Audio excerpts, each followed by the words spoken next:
Em 1995, o país de Gales se tornou o campo de caça para um dos piores criminosos de sua história. A região de North Wales foi assombrada por um sujeito vestido de preto. Quando a terceira vítima foi atacada, a polícia já sabia que estava atrás de um assassino em série. A caça ao serial killer levou à descoberta de uma casa que facilmente seria encontrada em um filme de terror. O sangue no chão, paredes e teto contavam uma história triste envolvendo uma vida dupla, lâminas e lágrimas. No dia 17 de dezembro de 1995, Anthony Davis, de 35 anos, estava planejando como passaria o Natal com seus 2 filhos. Ele trabalhava em um crematório e conseguia dinheiro suficiente para se sustentar e dar uma vida confortável aos filhos e esposa. O seu planejamento para o Natal, entretanto, foi interrompido quando uma de suas tias pediu por ajuda. Essa mulher queria levar algumas flores até o cemitério onde seu marido estava enterrado. Anthony se colocou à disposição para ajudá-la e levou a mulher até lá. Ela ficou alguns minutos diante da lápide, deixou as flores e deu as costas. No caminho para fora do cemitério, essa mulher perdeu o equilíbrio e caiu. O acidente resultou em uma perna quebrada e Anthony levou a tia para o hospital. Sheila, a esposa de Anthony, correu para lá quando soube da notícia. O casal passou o resto do dia ao lado da idosa no hospital. Esse ato de generosidade de Anthony não foi algo isolado. Ele foi descrito como alguém muito simpático e educado. Ele fazia amizade com facilidade e era alguém que todos queriam ter por perto. Chamado de irmão mais velho por mais de uma pessoa, Anthony era naturalmente engraçado e estava sempre fazendo alguém sorrir. Ele e sua esposa deram carona para a tia de Anthony e a deixaram em casa ao fim da tarde. Eles já estavam colocando os filhos para dormir quando o homem decidiu verificar uma última vez se estava tudo bem com a tia. Anthony deixou a residência de carro e infelizmente nunca mais voltou. Sheila ficou preocupada quando percebeu a demora do marido. Ela virou a noite em claro e seus filhos acordaram no dia seguinte sem o pai. Às 4 horas da manhã, Sheila ligou para a polícia. Anthony Davis estava oficialmente desaparecido. Esse homem tinha um irmão de nome Gary. Ele acordou com o telefonema de Sheila e deixou a cama para se juntar às buscas. Gary e um grupo de policiais passaram as próximas horas vagando pela área na qual Anthony desapareceu. Eles refizeram o trajeto de sua casa até a casa da tia diversas vezes. Horas depois, as buscas surtiram efeito. O carro de Anthony foi localizado próximo à Praia Person. Era o único veículo em meio ao estacionamento. Não havia sinais de arrombamento ou luta. O carro estava vazio e deu aos agentes um ponto de partida. O grupo se dividiu e um dos agentes saltou o muro em direção à praia. Ele caminhou na direção de uma silhueta estranha. Sua aproximação convidou outros policiais para a cena. Um homem estava caído no chão já próximo da água. Com a cabeça para o oceano e os pés para a areia, as ondas tentavam puxá-lo para o mar. Os policiais mal tiveram tempo de entender a cena quando o som de um carro chamou sua atenção. Um homem saltou o muro e correu na direção deles como se sua vida dependesse disso. Esse era Gary Davis, irmão da vítima. A cada novo passo, seus pés perdiam força. Quando ficou diante do corpo, foram seus joelhos que cederam. As lanternas dos agentes revelaram o rosto de Anthony. Ele estava visivelmente já sem vida. O protocolo para a preservação da cena do crime pede para que ninguém toque no corpo, mas há exceções. Neste caso, os policiais precisavam arrastar Anthony antes que as ondas o fizessem. Esse movimento deixou um rastro de sangue na areia e revelou múltiplas perfurações no corpo da vítima. Anthony Davis foi esfaqueado até a morte. A perícia identificou os sinais de luta no local e entendeu que a vítima lutou pela própria vida. A lâmina quebrou o equilíbrio da força e Anthony perdeu. Entregar essa notícia para os familiares é uma das partes mais difíceis da profissão. Encarar a mãe e dizer que o pai dos seus filhos foi assassinado não é uma tarefa fácil. E a reação do familiar ficará na memória do policial pelo resto da vida. Anthony não tinha inimigos ou dívidas. Aquela pequena região do país de Gales recebeu a notícia com choque. Ninguém conseguia acreditar que Anthony tinha sido atacado de maneira tão brutal. Enquanto as pessoas lidavam com o luto, a polícia precisava lidar com a investigação. Foi então que eles descobriram que aquela praia já tinha sido cenário de violência não provocada antes. Localmente, aquela parte da praia era conhecida por ser um ponto de encontro para homossexuais. Homens marcavam de se encontrar naquele local onde se relacionavam e passavam um tempo juntos. A polícia descobriu que nos últimos anos, muitas denúncias foram feitas sobre ataques que ocorreram naquele local. Homens que estavam lá eram surpreendidos por um sujeito vestido de preto que os rendia com uma faca. A vítima era controlada e violentada. Foram 39 homens estuprados em um período de aproximadamente 20 anos. Na época, a polícia não parecia interessada em investigar esse tipo de denúncia. Eles o fizeram apenas após a morte de Anthony. Por conta da fama do local onde o corpo foi encontrado, a polícia já tinha sua teoria. A vítima parou o carro e seguiu para a praia, onde se encontraria com outro homem. Eles teriam discutido e a briga evoluiu para agressão, terminando em homicídio. Sheila se recusou a acreditar nessa teoria e continuou pressionando a polícia para encontrar o responsável. As denúncias anteriores apontavam para um homem alto vestido de preto, que violentava, agredia e roubava as vítimas. O apelido O Homem de Preto ganhou os jornais ainda sem um rosto. Enquanto o caos se acomodava na cidade, um sujeito parecia seguir a vida como se nada estivesse acontecendo. A época de Natal era particularmente agitada para Peter Moore, que estava em seus 49 anos. Ele era dono de um cinema local e parecia completamente alheio às notícias recentes. Suas salas enchiam durante a época do Natal, e ele chegou a ter 1.200 visitantes em apenas uma semana. Um número bastante expressivo para aquela pequena comunidade. Peter tinha aberto seu primeiro cinema 5 anos atrás. Ele era localmente conhecido por entregar filmes bons e ingressos baratos. Peter adquiria mobílias e equipamentos velhos ou danificados e realizava ele mesmo o reparo. Dessa forma ele conseguia diminuir os custos e ofertar o ingresso a um preço mais acessível. As pessoas perceberam seu esforço e ele ficou conhecido como o salvador do cinema. Na época ele foi descrito como alguém muito educado e reservado. Ele era apaixonado por filmes e passou a vida atrás da câmera. Durante os últimos 20 anos, suas mãos tocaram em apenas 2 coisas: rolos de filmes e facas.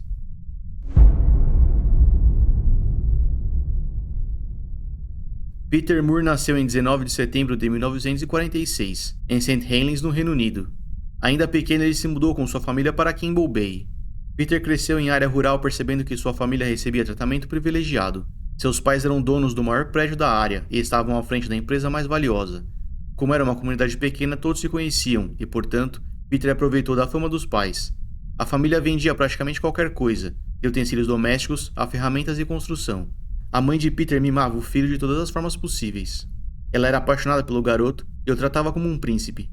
O pai de Peter, por outro lado, mal sabia que ele existia. Ernie dedicou toda a sua vida ao trabalho e não dava atenção nem mesmo para a esposa. Cada minuto de sua vida era gasto na loja. Isso fez com que Peter crescesse ao lado da mãe, assistindo ao pai apenas de longe. O garoto ficou próximo da mãe, que durante muito tempo foi sua única amiga. Durante a adolescência, Peter começou a exibir alguns comportamentos diferentes de seus colegas. Foi nessa mesma época que ele descobriu que sentia atração por outros garotos. Seus amigos perceberam e começaram a tratá-lo de forma diferente. E eles não foram os únicos. O pai de Peter era um veterano do exército. A vida militar deixou cicatrizes em sua personalidade e ele parecia marchar enquanto andava. Ernie era alcoólatra e descobrir que o filho era homossexual aumentou a quantidade de bebida ingerida pelo homem. Ele passou a beber mesmo durante o trabalho e foi visto embriagado na loja mais de uma vez. Segundo Peter, seu pai era alguém violento que o agredia constantemente. Ernie não tolerava homossexuais e exigia que o filho não se comportasse como tal. Ele repreendia Peter sempre que o julgava necessário. Ernie escolheu fazer isso via agressões e humilhações. 49 anos depois, Ernie estava morto e Peter administrava seu próprio cinema. E nenhuma das pessoas que ocupavam sua sala sabiam que estavam participando de um filme de terror da vida real. Em dezembro de 1995, o corpo de Anthony Davis foi encontrado na praia. Ele foi esfaqueado até a morte e deixou para trás uma esposa e 2 filhos. A polícia encontrou um padrão de ataques já reportados e percebeu que Anthony não foi a primeira vítima.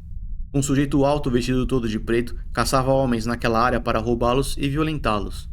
O acúmulo de ataques reportados e não investigados permitiu que o responsável chegasse a cometer homicídio. Ele seguia sua vítima e atacava por trás, geralmente com uma faca. Os ataques eram tão violentos que alguns homens tiveram sorte de sobreviver. Eles chegavam ao hospital com muitas marcas de agressão, cortes e perfurações. Faziam a denúncia sobre o homem de preto, mas nada acontecia. Do total de 39 ataques, uma das vítimas foi agredida de forma tão violenta que precisou passar o resto da vida em uma cama de hospital. Tratava-se de um sujeito incrivelmente agressivo, sádico e já certo da impunidade. Em algum momento durante ou após o estupro, o criminoso usava a lâmina para mutilar suas vítimas, deixando nelas uma marca para o resto da vida. Era evidente que o sujeito iria evoluir as agressões para homicídio em algum momento, e assim ele o fez. Mas durante a investigação, a polícia descobriu que Anthony não foi a primeira vítima. No dia 22 de setembro de 95, Henry Roberts, de 56 anos, passou a maior parte do dia em casa. Ele tinha se aposentado há pouco tempo, após muitos anos trabalhando para uma empresa de trem. Sua mãe tinha falecido 9 anos atrás e desde então, Henry raramente saía de casa. Ele era alguém respeitado localmente e morava em uma residência humilde e quieta. Existiam rumores na época de que Henry era homossexual, porém isso nunca foi confirmado. Esse homem passou a viver isolado do mundo após a morte da mãe e foi descrito como alguém muito reservado. Henry era fascinado pelo regime nazista e mantinha diversos itens com o símbolo em sua casa, bem como bandeiras e fotos. Isso só foi descoberto após sua morte. Existia apenas um único momento do dia em que esse homem deixava sua residência. Já ao fim da tarde, ele passava pelo portão e seguia até um pub, onde permanecia algumas horas ingerindo bebida alcoólica. Todos os dias esse homem caminhava de Cargleog para chegar ao pub. Henry sempre pagava uma conta alta antes de deixar o bar, e portanto, todos sabiam que ele tinha dinheiro. Sua visita ao pub era tão frequente que as pessoas notaram sua ausência quando Henry deixou de comparecer 3 dias seguidos. As pessoas que o viam lá todos os dias ficaram preocupados e foram até a casa de Henry para se certificar de que estava tudo bem. 2 homens passaram pelo portão e ganharam acesso à propriedade, chegando ao jardim. Foi assim que o corpo de Henry foi encontrado. A polícia foi acionada e isolou o local. O corpo de Henry Roberts exibia diversas perfurações feitas com lâmina. Assim como Anthony, ele também foi esfaqueado até a morte. Seu corpo já estava em estágio de decomposição quando foi encontrado. O homicídio tinha acontecido cerca de 3 dias antes. O ataque foi incrivelmente violento. Ao todo foram quase 20 perfurações identificadas pelo legista. O corpo de Henry foi encontrado com o peito virado para o chão e suas calças estavam no tornozelo. Alguns dos golpes de faca atingiram essa região. A polícia não tinha muito material para trabalhar na época. A melhor das pistas vinha de um vizinho. Esse homem alegou ter visto uma van estacionada à frente da propriedade de Henry dias antes do homicídio. A polícia então concentrou seus esforços para identificar e localizar esse veículo, bem como o motorista. Não por coincidência, Peter Moore tinha uma van. Ele a usava para transportar seus equipamentos e mobílias do cinema. E tudo isso começou 16 anos antes. Aos 36 anos, Peter enterrou o pai. A morte de Ernie deixou o legado da família para que fosse guiado pela esposa e filho. As vendas caíram e o fim da empresa começou quando uma unidade de uma grande franquia chegou na cidade. A competição com lojas de rede é difícil e chegar ao mesmo nível de variedade e preço é quase impossível. Peter se viu obrigado a migrar de ramo e começou a testar novas atividades. A primeira foi uma discoteca que recebeu o nome Black Cat. Peter preparou um espaço no segundo andar do prédio e se transformou em uma espécie de balada. O problema é que o ambiente não tinha isolamento acústico e o som alto incomodava os vizinhos. Eles ficaram furiosos e passaram a frequentar menos ainda a loja de Peter. Sua balada recebeu pouca atenção e ele começou a usar a van para vender gasolina. Ele a comprava mais barata em uma área e dirigia até outra cidade para ganhar algum dinheiro. Enquanto tentava encontrar outra forma para sobreviver, Peter precisava lidar com mais um problema. Ele chamou a polícia diversas vezes para seu estabelecimento. As denúncias eram sobre roubo e vandalismo. Como se tratava de cidade pequena, era sempre o mesmo policial que atendia a ocorrência. Ele então percebeu algo estranho. Os funcionários da loja de Peter pareciam relutantes em conversar com ele, como se estivessem com medo ou escondendo algo. Hoje, sabemos o motivo. Os jovens que trabalhavam na loja tinham conseguido o trabalho porque mantinham relações com Peter. Eles se sentiam desconfortáveis em conversar com a polícia porque sabiam que, eventualmente, chegariam ao assunto. Apesar de estar bastante presente nas atividades da loja, toda a administração era a responsabilidade de Edith, a mãe de Peter. Longe da loja em decadência, ele começou a perseguir seu sonho. Peter era apaixonado por filmes e decidiu que seria dono de cinema. Ele não tinha muito capital para investimento e começou a procurar por equipamentos e mobílias usadas e até quebradas. Ele aprendeu sozinho como consertá-las e deu início ao seu primeiro cinema. A unidade foi aberta em 1990, seguida por mais 2 nos anos seguintes. Peter trouxe o cinema para uma área rural com poucas opções de entretenimento. O negócio cresceu e ele se viu diante do próprio império. O cinema aumentou o número de visitantes quando Peter colocou em prática sua nova estratégia. Ele começou a exibir desenho animado durante o dia. Os pais deixavam as crianças no cinema e saíam para trabalhar. Peter supervisionava as crianças que se divertiam diante da tela até o fim da tarde, quando seus pais vinham buscá-las. E é perturbador saber que quem cuidou daquelas crianças durante anos foi um assassino em série. Visto que casar e ter filhos não era uma opção, essa foi a máscara social criada por Peter, um amante do cinema que se reinventou enquanto exibia desenhos para crianças. Ninguém jamais suspeitaria de alguém como ele. E essa é a arma mais letal de todo serial killer. Como um camaleão, eles se infiltram na sociedade e se fundem ao cenário diante de todos. O mesmo homem que vigiava os menores no cinema durante o dia, perseguia e esfaqueava homens na praia durante a noite, vestindo roupas pretas de couro. Outra de suas vítimas foi Keith Randles, de 49 anos. Ele trabalhava como agente de trânsito na época. Esse homem foi descrito como alguém alegre e amigável. Além do serviço como agente, ele também alegrava festas infantis fantasiado. Keith regularmente fazia doações para hospitais e instituições de caridade. Ele adorava viajar e tinha um ótimo senso de humor. Keith fez um amigo em cada pessoa que conheceu ao longo da vida.